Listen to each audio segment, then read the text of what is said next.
9 مئی کو جو ہمارے ملک میں واقعات پیش آئے،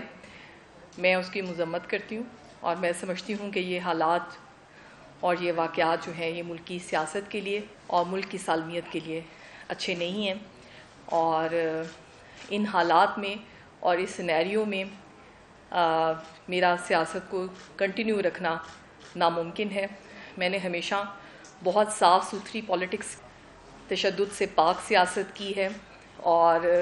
اس قسم کی سیاست جو اس وقت ہو رہی ہے اس سینیریو میں سیاست کنٹینیو نہیں کر سکتی، اور میں وقتی طور پہ سیاست سے ریٹائرمنٹ کا اعلان کرتی ہوں۔ پاک فوج ہماری ہمیں اپنی جان سے پیاری ہے، اور اس کی عزت پہ کوئی حرف آئے وہ ہمیں کسی صورت بھی قبول نہیں ہے، اور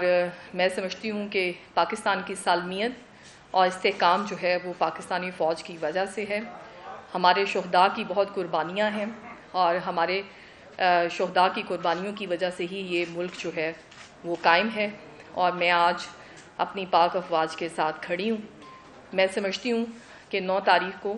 جو سرگودا میں واقعات ہوئے، جو شہداء کی مونومنٹس کے ساتھ سلوک ہوا، اور جو باقی شہروں میں یہ ہوا، میں اس پروٹیسٹ کا حصہ نہیں تھی، اور آئندہ بھی آپ مجھے کسی بھی اس قسم کی ایکٹیویٹی میں ملوث نہیں پائیں گے، اور میں اس کی پرزور مذمت کرتی ہوں۔ بہت شکریہ۔